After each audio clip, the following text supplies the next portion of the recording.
Onu opera tiyatrına getirdim geldim. Çok maraqlıdır ki,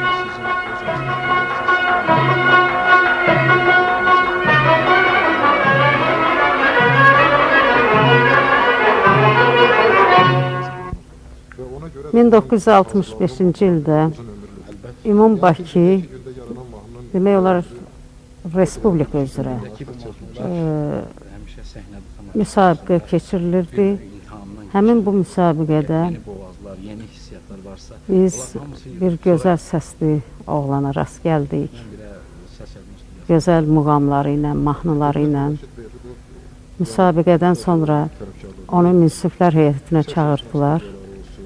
O gündən etibarən Filarmoniyada bizim sıralarımızda Can Əli Əkbərov bizimlə bərabər çıxışlarımız oldu.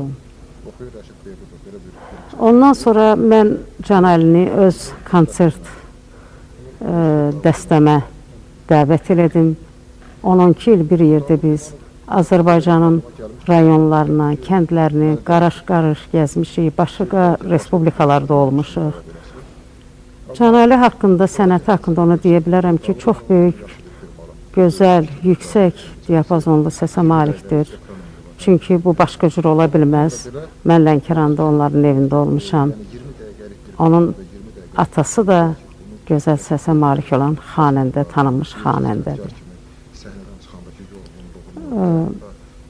Xasiyyət cəhətcə Can Əli böyük-kiçik bilən, həmişə yaş özündən böyük xanəndələrin yanında hörmətlə özünü aparmış. Bugünkü günə qədər deyə bilərəm ki, xan əminin ailəsini o hər həftə, hər 10 gündən bir gedir, onun balalarını, ailəsini başa çıxır.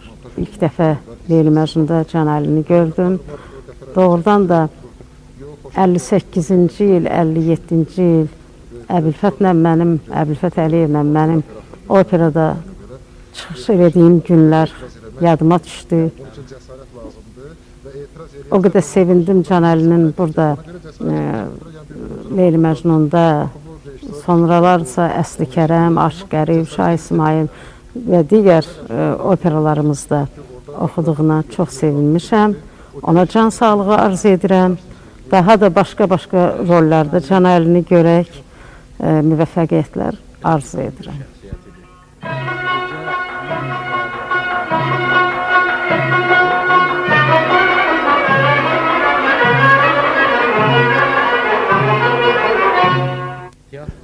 Can Əli Əkbərov bizim opera teatrının muğam operalarında, xüsusilə Leyli və Məcnunda, Əsli və Kərəmdə, Şah İsmail, Aşıq Qərib kimi operalarda yaratdığı surətləri, obrazları mən ancaq xalqımızın böyük aktyoru, unudulmaz Hüseynqulu Sarabskinin sənəti ilə müqayisə edə bilərəm.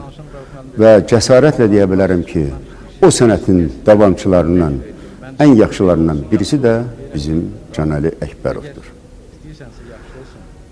Can Əli Əkbərov muğam operaları ilə yanaşı bizim Azərbaycan bəstəkarlarının operalarında da çox müvəffəqiyyətlə çıxış edir.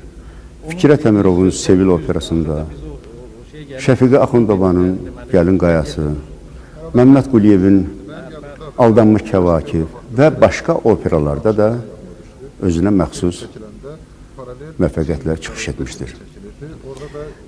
Mən Can Əli Əkbərovun bir cəhətini xüsusi qeyd etmək istəyirəm.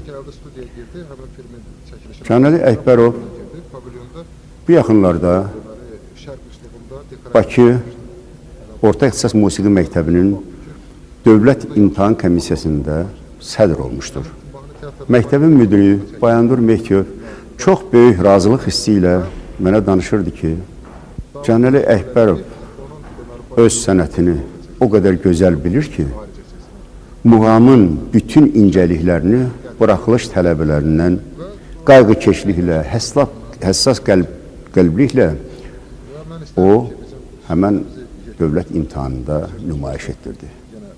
Can Əli Əkbərov deyərdim ki, tək bizim respublikamızda deyil, o respublikamızın hüdudlarından çox-çox uzaqlarda, qardaş respublikalarda, xarici ölkələrdə bizim muğamlarımızın ən aktiv təbliğatçılarından birisi olmuşdur. Böyük müvəffəqiyyətlə o çıxışlar etmişdir.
Rahi aşka düşmez bir bana gönül Ağzımdan gayrı şadi ben alem müftela gönül Dolandım alemiye bir yâri hamdan demediye Her yaz cefasın çaydım yâri ağzımda gördüm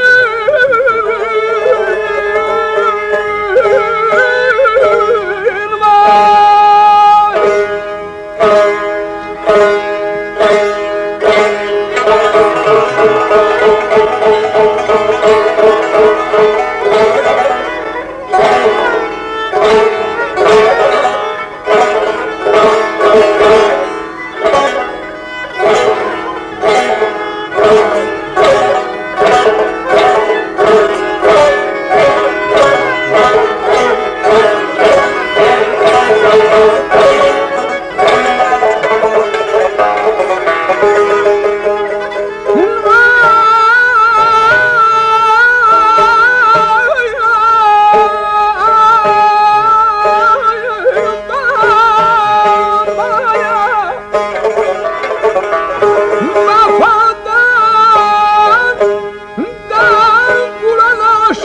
halin kıyas ettiler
Yetmiş güzelliği de helgi tamam mat etmiş güzelliği de helgi tamam mat etmiş.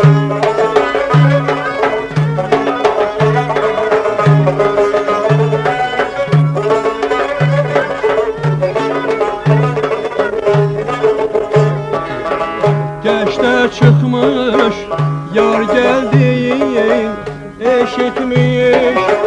Geçte çıkmış yar geldiğin eşitmiş.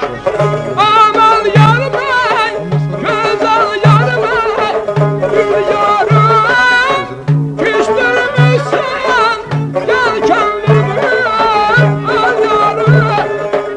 Aman yar bey, güzel yar bey, gül yarım, küstürmüşsün, gel kendime al yarım.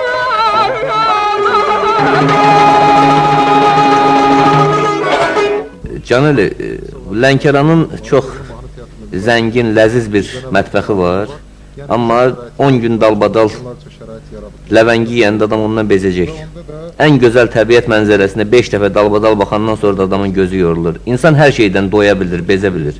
Amma neçə illərdə oxuyursunuz? Heç oxumaqdan yorulduğunuz, usandığınız, bezdiyiniz olubmu? Çox qəribədir ki, mən özümdən çox böyük sənətkarlarla da işləmişəm. Səhnələrdə, el şənliklərində, sonra özüm də oxuyuram. Mən hələ özüm oxumaq sənətindən, muğama qulaq asmaqdan doymamışam. Bəzən elə olub ki, mən toydan, ya konsertdən, tamaşadan evə gəlmişəm, bir musiqi parçası, bir muğamın bir güşəsi yadıma düşüb, onu mən istəmişəm ki, Füzulinin qəzəlinənmi, Seyid Əzibin qəzəlinənmi, Vahidin qəzəlinənmi uyuşduram. Mən xırda-xırda özüm üçün tar çalmağı öyrənmişəm, öz şəxsi həvəsimdən doğub. Götürürəm tarı, görsən ki, saat 2-dir, birdən beynimə düşdü ki, bunu belə eləməlisən. Görürəm ki, mənim özümə ləzzətlidir. Yəni, doyum söhbəti olmayıb məndə. Yəqinəm ki, çox bağlılığımdan irəli gəlir. Yazırlar ki, Mendeleyev o məşhur kimyəvi elementlərin cədvəlin çox əlləşib, vuruşub, nəhayət günlərin birisində yuxusunda o sıranı görür və səhər durub onu kağıza köçürdür. Ayrı-ayrı bəstəkarlar haqqında, rəssamlar haqqında, alimlər haqqında da mən çox oxumuşam ki, bu müəyyən böyük kəşflərin, ideyaların o qədər ki, bunun barədə düşünüblər, çalışıblar, yuxuda da görürlər. Heç yuxuda oxuyursunuzmu? Yəni, yuxuda görürsünüzmü ki, məsələn, oxuyursunuz? Çox görmüşəm. Görmüşəm ki, bulaq başında dostlarımın yanında oxuyuram. Musiqi yoxdur, amma oxuyuram. Və elə şeylər olurmu ki, məsələn, bu anlarda, məsələn, yuxuda görəndə tapırsınızsa, deyir, bir keçidmi, bir modulyasiya mı, sonradan ifaza gələn bir şey, bir maraqlı cəhət. Bilirsiniz, oxumaq, o oxumağı elədir ki, yuxuda çox görmüşəm ki, mən hansı ölkədəsə oxuyuram və yaxud da hansı dostumun şənliyində oxuyuram, amma o da yadda qalımlı olmur. Xarici ölkələrə yalnız yuxuda getmişsiniz, yoxsa real getməkləriniz olub? Yox, sağ olsunlar, 30 ilə yaxındır ki, oxuyuram, 4 dəfə getmişəm. Hansı ölkələrdə olmuşsunuz? Mən deməli olmuşam o vaxt Qərbi Almaniyada, indiki vahid Almaniya ölkəsi. Sonra olmuşam Afrikanın Mali Respublikasında. Əlbəttə, bu birinci gedişi mənim üçün çox yadda qalımlı oldu, çünki iki nəhəng sənətkarla eyni səhnədə iştirak eləmək mənə nəsib oldu. Onun birincisi bizim əzizimiz Müslüm Maqamayevlə, sonra SSR xalq artisti Zıçina ilə eyni səhnədə iştirak eləmək mənə nəsib oldu. Çox sevindirici hal oldu. Hətta üzr istəyirəm, Zıçina gəlib səhnədə məni öpüb ki, siz belə yüksək belə səs mədəniyyətinə maliksiniz. Sonra olmuşam Avstriyada. Əlbəttə, bunlar hamısı Azərbaycan günləri ilə bağlıdır. 15 gün Avstriya ölkəsində olmuşam, çox uğurlu konsertlərimiz olub. Və ən mənim üçün yadda qalımdır, mənim sənət tərcümə halımı tamamlayan keçən ilki, yəni İsveç ölkəsində keçirilən Beynəlxalq Folklor Festivalı bizim nazirliyin məni göndərməsidir. Tarcəmiz Vamiq Məmmədəliyev, kamançalanımız Respublikanın əməkdar artisti Elman Bədəlov idi. Biz üçümüz orada böyük uğur qazandıq. İndiyəcən yoldaşlıq elədiyiniz müxtəlif tarzənlər olub, müxtəlif kamançaçılar olub, sizi müşahidə edənlər. Bu ad çəkmək həmişə biraz çətin olur ki, kiminsə qəlbinə dəyə bilər, amma hər halda həqiqətsə niyə deməyəsən?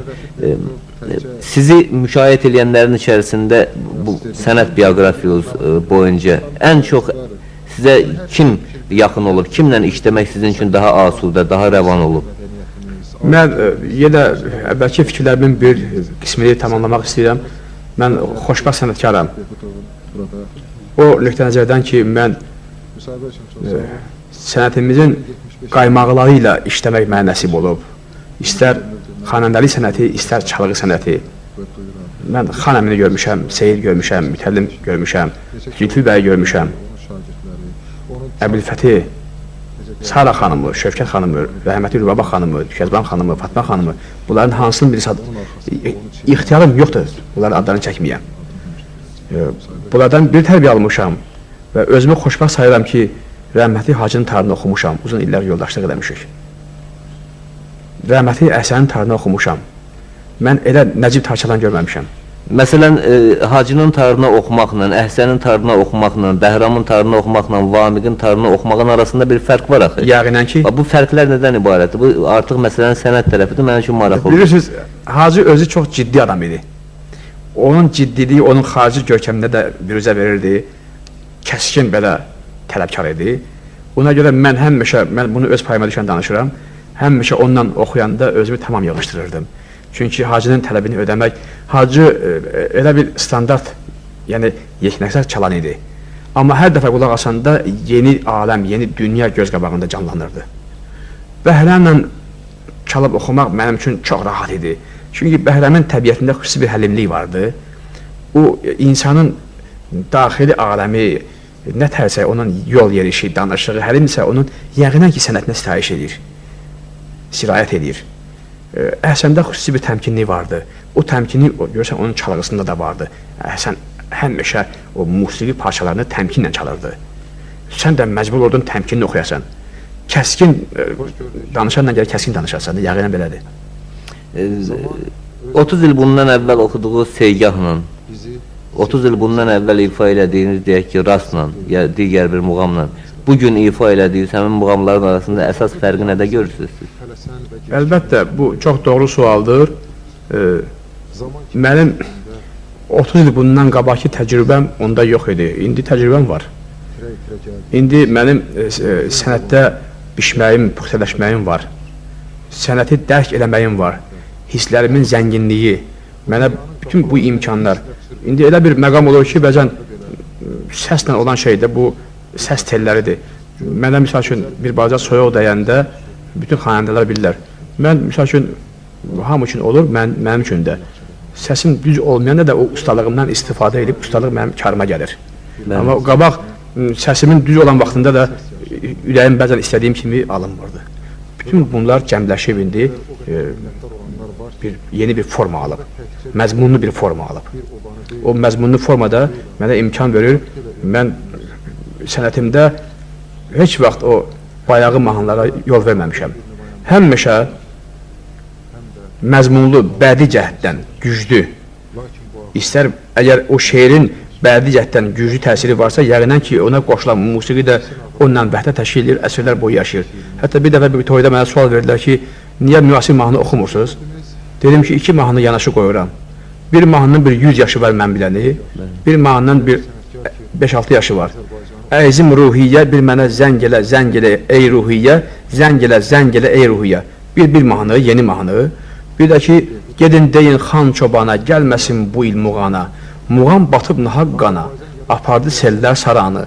Bir ala gözlü balanı ki, alqış getdi. Yəni, nə demək istəyirəm? Görürsünüz, bədii cəhətdən güclüdür bu mahnı. Bəli. Tərtibi əladır. Musiqi də yəqinən ki, özünə yaraşır və əsrlər boyu xalqın yaddaşında həkk olunur qalır. Qar gəlmişəm mənim şələr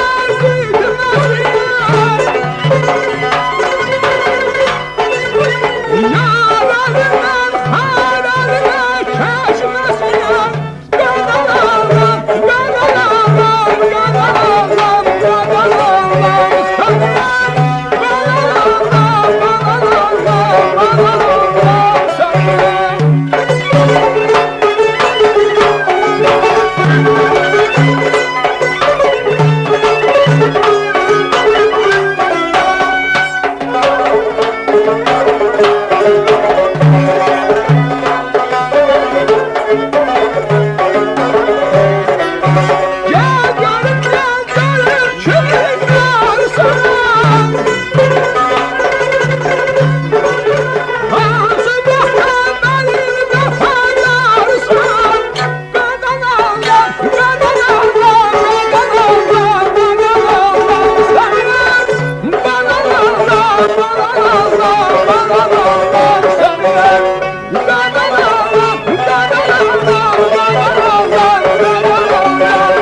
Mütaliyə münasibətiniz necədir? Çünki bizim əksər xanəndələrimizin ifasında adamı həmişə səksəndirən, qulaq asanda, yəni o sözdən başı çıxan, ədəbiyyatdan başı çıxan, şeiri anlayan adam qulaq asanda görür, avaz gözəldir, məlahətli səsdir.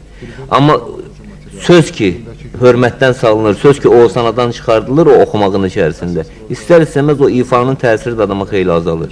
Ona görə soruşuram, sizin mütaliyə münasibətiniz necədir? Bu şeiriyyatı, qəzəliyyatı müntəzəm olaraq öyrənirsinizmi? Onların mənasını dərk eləməyə, qavramağa çalışırsınızmı? Rəfail bəylər, siz özü şahidsiniz ki, mən tez-tez sizin özünüzü narahat edirəm. Bizim hörmətli professorumuz Vasim Məmmədəliyevi narahat edirəm. Əkrəm Cəfəri dəfələrlə mən narahat eləmişəm. Rast gələn vaxtlar, anlarda. Yəni sizin özünüzdən çox olub ki, soruşmuşam ki, Füzulinin misal üçün aşiyan-ı mürği dil zülfü pərişanındadır. Qanda olsam ey pəri, könlüm sənin yanındadır. Füzuldan başqa nə oxuyursunuz? Ey geyib gülgün dəm adəm əzmi cövlan eyləyən, hər tərəf cövlan edib döndüycə yüz qan eyləyən. Başqa nə oxuyursunuz? Könüldə min qəmin vardır ki, pünhan eyləmək olmaz.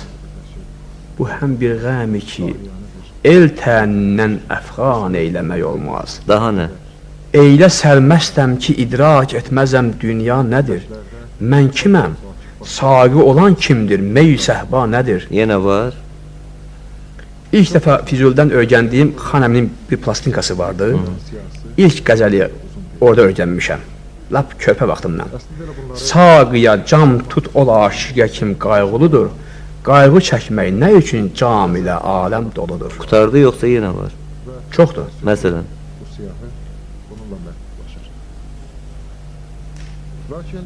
Tutuşdu qəm oduna, şadı gördüyün könlüm. müqəyyəd oldu ol azadı gördüyün könlüm. Sonra nə? Ey xoş, ol məsti ki bilməz qəmi aləm nəymiş? Nə çəkər aləm üçün qəm, nə bilir qəm Mən özüm nəymiş? qəsdən bu daha nə, bundan əlavə nə var ona görə soruşuram ki, çünki ömrüm muğamla bağlayan, xanəndəlik sənəti ilə bağlayan adam üçün ilk o söz mənasında məhək daşlarından biri Füzulidir. Füzulidən bacardıqca çox qəzəl əzbər bildikcə, onları ifasına gətirdikcə xanəndənin oxusu da şübhəsiz ki, sambaldır. Muğamın özü zənginləşir. Bəli. Bu Leyli Məcnun operasında dönə-dönə çıxış edirəmsiniz. Təxminən neçə dəfə olar çıxışınız belə rəqəmlə yadınızdadır yoxsa? Rəqəmlə yalan olmasın 1000 olar. Bu tamaşalardan ən çox yadınızda qalan hansı olur? Leyli Məcnunla bağlı. Bəli. Şuna yaradıcılıq. Nə ilənsə əlamətlər olan bir tamaşa. Əlamatlar budur ki, Mehdi Məmmədovun sağlığında bizim ixtiyarımız yox idi. Biz qiyafəmizi dəyişək. O ki, Məcnunu bayaq dediyim kimi filosof kimi qələmə vermişdi. Bəli. Onun tərtib etdiyi eskiz əsasında o rəssamın və rejissorun ixtiyarımız yoxdur başqalaşaq. Yəni geyim nə tərsə, rəssam nə tər eskiz vermişsə, o elə də geyinməli idi. Sonra bu yaxınlara qədər mən çox cəsarətlə deyərdim ki, və cəsarət edərdim, Məcnun o səhra pərdəsinin geyimi tamam başqadır. O dəlillik halətindən sonraki geyimi elə bir adamın oxumağını da başqalaşdırır və zaldakı tamaşaçılar da başqalaşdırır. Mən elə bir paltar geyindim, elə bir geyim. Həmin tamaşa mənim həmişə yadımdadır. O həmin gün oynadığım tamaşa. Yalnız geyimlə yadınızdadır yoxsa? Geyim elə bil mənim oxumağıma, mənim davranışıma, səhnənin coğrafi mövqeyinə tamam başqa bir ruh verdi. O səhnədə oynayanda o əl çalmaqları demirəm.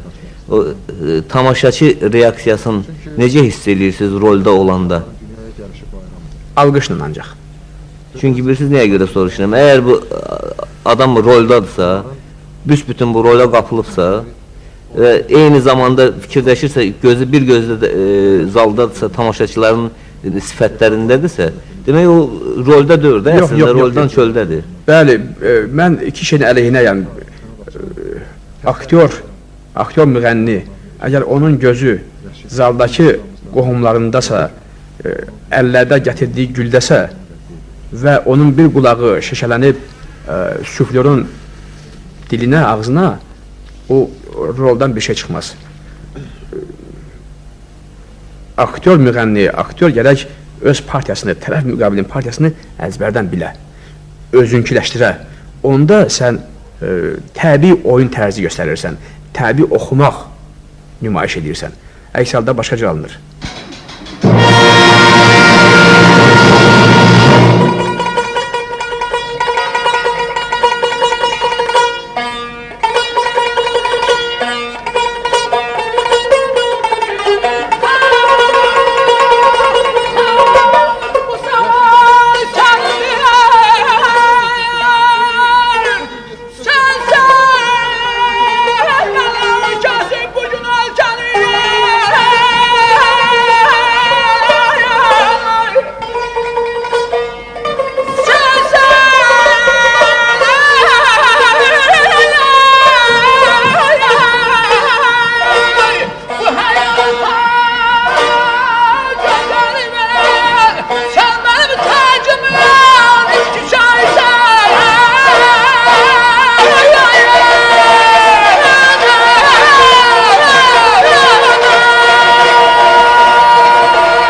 Bax, son illərdə bizim bu muğam sənəti, muğam ifaçılığı sahəsində böyük irəliləyiş var. Yəni, bu musiqi üçlüyü xeyli populyar olub, samballı muğam ifaçıları yetişib. Amma bir neçə illər, təxminən 10-15 il bundan əvvəl bizdə muğam ifaçılığı sahəsində müəyyən bir kasadlıq da duyulurdu. Muğama münasibətdə bir sönüklük də vardı. Və o el şənliklərinə gedəndə adam bunu ilk növbədə hiss edir. Rəfail bəy, mənim elə bir sual vermişsiniz ki, mən doğrudan kövəlirəm. Mənim elə bir o yaralı yerimə toxunursunuz. Amma mən gəlib burada bir obyektiv cavab verəm, çünki mənim öz şəxsi həyatımla, sənət həyatımla bağlı bir sualdır. Mənim muğam oxuduğum illər, muğama məhəbbət bəslədiyim, üns bəslədiyim illər mənim üçün şəxsən çox acınacaqlı illər sayılır. Nə mənada? O mənada ki, o vaxt muğam istər xalq yanında, xalq gözündə hörmətdən düşmüşdü, istər hökumət gözündə, hər iki gözdən düşmüşdü muğam. Muğama hətta elə olmuşdu ki, indi böyük bir mərtəbə tapan bizim xanəndələrimiz var. Allah onlara can sağlığı versin. Onlar da o muğamla məşğul olanlara, muğamın tədqiqatı ilə məşğul olan adamlara, hətta onlar əyləşən üstula da irad tuturlar. Bunlar muğam oxuyan üstuludur. Belə bir ifadə də eşidirdik hətta. Çox acınacaqlı illər idi. Ona görə ki, bizim toylarımız da bərbad bir vəziyyət almışdı. Elektro gitara tarı üstələmişdi. Skripka kamançanı üstələmişdi. Belə baxırdın, adam özü çaş düşürdü ki, ilahi görən bunun sonu olacaq mı bu işlərin? Genel, demək, Mehdi Məmmədovla işləyəndə o tamaşa ərəfəsində təbii ki, söhbətləriniz də olurdu, ayrı-ayrı məsələlərə münasibət. Təbii ki, sadəcə bu rolü oynamalısan, bundan qutarmır da iş. Ayrı-ayrı deyir ki, qəzəllərə, deyir, onun təhlilinə münasibət, o quruluşun özünə münasibət. Bu istiqamətdə söhbətləriniz olurdu mu? Maraqlı epizodlar varmı bu mənada? Çox ciddi söhbətlər. Mehdi, mən çox xoşbəxtəm ki, Mehdi kimi sənətkarın əlində, onun əlinin altına işləmişəm. Onun rejissorluğunu, onun o səhnədə o küpürüsüz, körpə uşağa yeriməyi öyrədərlər. Ki, Mehdi Məmmədov bizə səhnədə yeriməyi öyrədirdi. Ayaq atmağı, baxış öyrədirdi, gülüş öyrədirdi. Əl hərəkətləri öyrədirdi. Mən çox şadam ki, özümü xoşbəxt sayıram ki, o nəhəng sənətkarla işləmişəm mən. Bir gün dedim ki, Mehdi müəllim, bir söz demək istəyirəm. Qorxuram, məndən incəsiniz. Bu mənim öz şəxsi fikrimdir. Məcnun deyir ki, fəzai eşqi ta gördüm, səlahi əqlidən duram. Məni rüsva görüb eyb etməyin, ey nasi ki məz'uram. Əgər çak giriban eyləsəm, məni etməyin. Çün mən mətai nəngidən ari libasi aridən uğram. Deyən Məcnunun paltarı video kostyum olmamalıdır. Onun üzü hamar olmamalıdır. Belə bakint barda olmamalıdır. Mənə elə gəlir, Mehdi müəllim. Xeylən fikrə daldı. Dedi ki, Canabi, mən Məcnunu filosof kimi vermişəm. Dəli kimi yox.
Bugün ömür kitabından səhifələri vərəqlədiyimiz Can Əli Əkbərovun iş yeridir bura. Bu müqəddəs sənət məbədinin səhnəsində Can Əli Əkbərov uzun illər boyu dəfə-dəfə çıxışlar edib. Şübhəsiz, bundan sonra da olsun ki, yeni surətlər də yaradacaq, təzə uğurlara da yetəcək. Amma Leyli Məcnun opera səhnəmizdə Can Əlidən əvvəl də oynanılıb, bugün də var və olsun ki, artıq Can Əlinin çox qocaman bir sənətkar olduğu vaxtlarda da yeni Məcnunlar yetişəcək, Leylilər yetişəcək və Leyli Məcnun səhnəmizin həmişəcavan bir əsəri kimi daim yaşayacaq.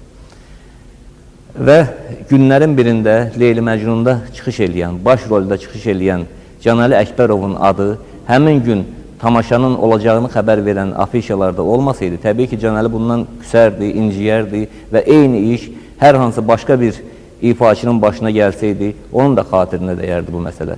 Amma bir nəfər var ki, o nə küsə bilir, nə inciyə bilir, Ceyhun Hacıbəyli. 1908-ci ildə Leyli Məcnunun ilk tamaşasından soraq verən afişalarda Üzeyir bəylə yanaşı onun da adı vardı, müəlliflərdən biri kimi. O, bu əsərin, bu ölməz sənət incisinin halalca ortağıdır, Ceyhun Hacıbəyli, Üzeyir bəyin qan qardaşı, qələm qardaşı. Arzu eləyək ki, illərlə davam edən bu səhv nəhayət ki, düzəlsin, gələcək günlərdə, gələcək illərdə Leyli Məcnundan xəbər verən afişalarda Üzeyir bəyin şərəfli adı ilə yanaşı Ceyhun bəyin də layiqli adı yerini tutsun. Və 50 illik ömrünün 25 ilini, tən yarısını sənətə həsr etmiş, musiqiyə bağlamış, xalqa xidmət yoluna yönəltmiş aktyor və müğənni Can Əli Əkbərov haqqındakı bu verilişi bilavasitə onun özünə aid olan deyil, incik bir xatiriyə yönələn savab arzu ilə bitirdiyimə görə mənə elə gəlir ki, Can Əli məndən inciməz.